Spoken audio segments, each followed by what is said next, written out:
नमस्कार दोस्तों, आज के इस वीडियो में हम लोग टैगोर के दार्शनिक व शैक्षिक चिंतन की चर्चा करेंगे। श्री रविन्द्रनाथ टैगोर का जन्म 6 मई 1861 को कोलकाता में हुआ था। इनके पिता श्री देवेंद्रनाथ टैगोर थे। गुरुदेव उपनिषदीय दर्शन के पोषक थे, यानी इनका उपनिषद में विशेष विश्वास था।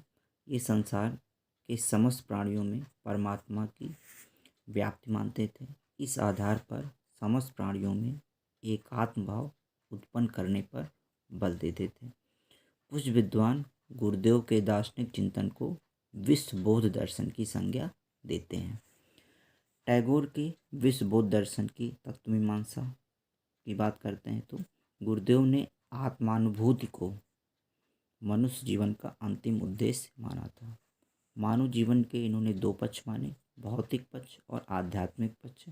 भौतिक पक्ष के अंतर्गत व्यक्ति का स्वयं का शरीर, प्राकृतिक पर्यावरण, सामाजिक पर्यावरण, राजनीतिक जीवन, इन बातों को इन्होंने भौतिक पक्ष के अंतर्गत रखा। आध्यात्मिक पक्ष में मनुष्य की परमात्मा, आध्यात्मिक विकास के लिए समाज सेवा एवं प्रेम योग साधना को आवश्यक माना।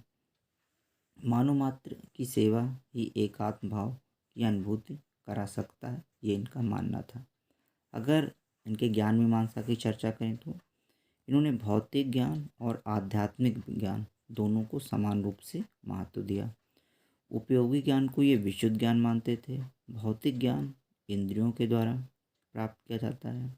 आध्यात्मिक ज्ञान के लिए इन्होंने सूक्ष्म माध्यमों जैसे योग का सहारा लेना उचित समझा। सबसे सरल मार्ग ज्ञान प्राप्त करने का इन्होंने प्रेम योग या प्रेम मार्ग को माना।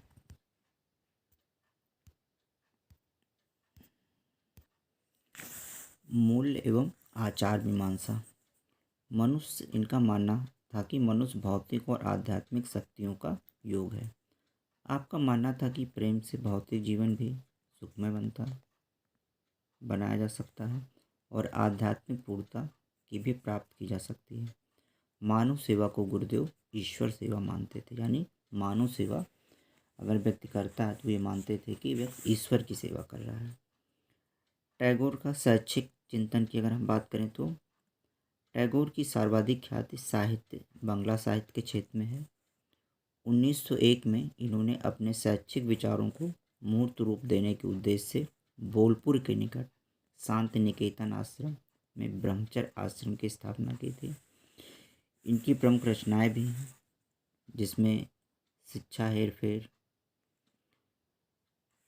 हिंदू विश्वविद्यालय, धर्म शिक्षा, स्त्री शिक्षा, my school, Vishwa Bharati, Sriniketan, ideals of education, शिक्षा सार कथा, my educational mission, this to the students, शिक्षा और संस्कृति, गुरुकुल कांगड़ी।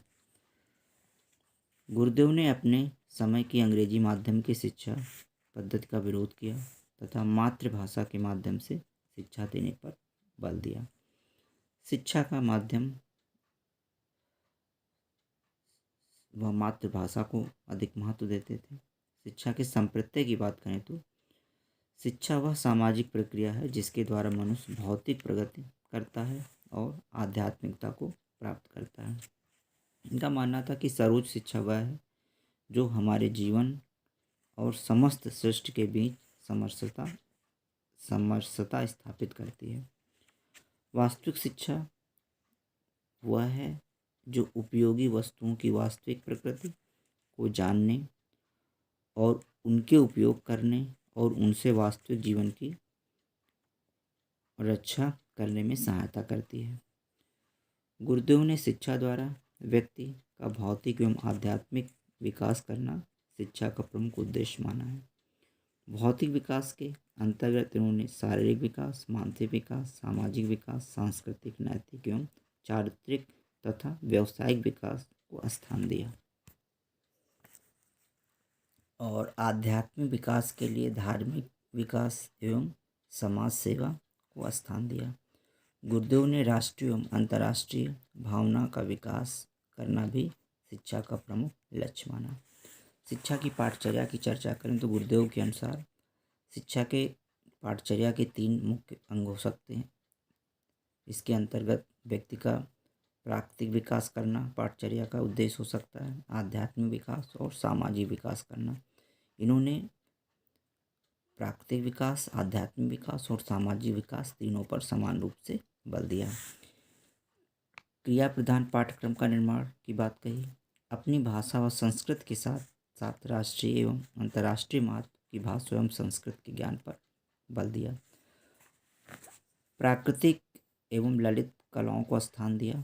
खेल कूद व अभिनय को भी पाठचर्या में प्रमुख स्थान दिया।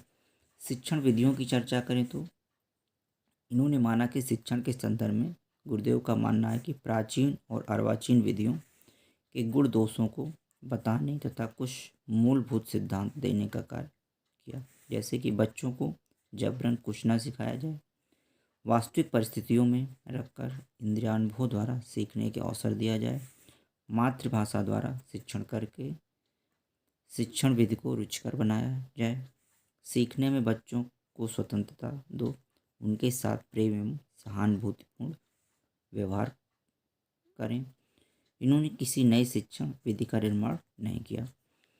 अनुशासन की बात करें तो अनुशासन को ये आंतरिक भावना के रूप में अर्थात आत्मानुशासन के रूप में स्वीकार करते थे।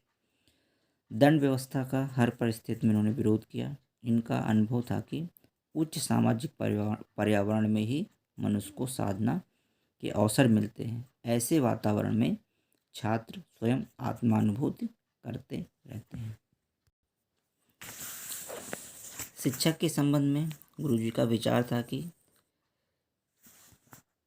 शिक्षक को एक ओर परंपरावादी और दूसरी ओर मनोवैज्ञानिक होना चाहिए। इनकी दृष्टि से शिक्षकों को ज्ञानी, संयमी और शिक्षार्थियों के प्रति समर्पित होना चाहिए। ये शिक्षकों से अपेक्षा करते थे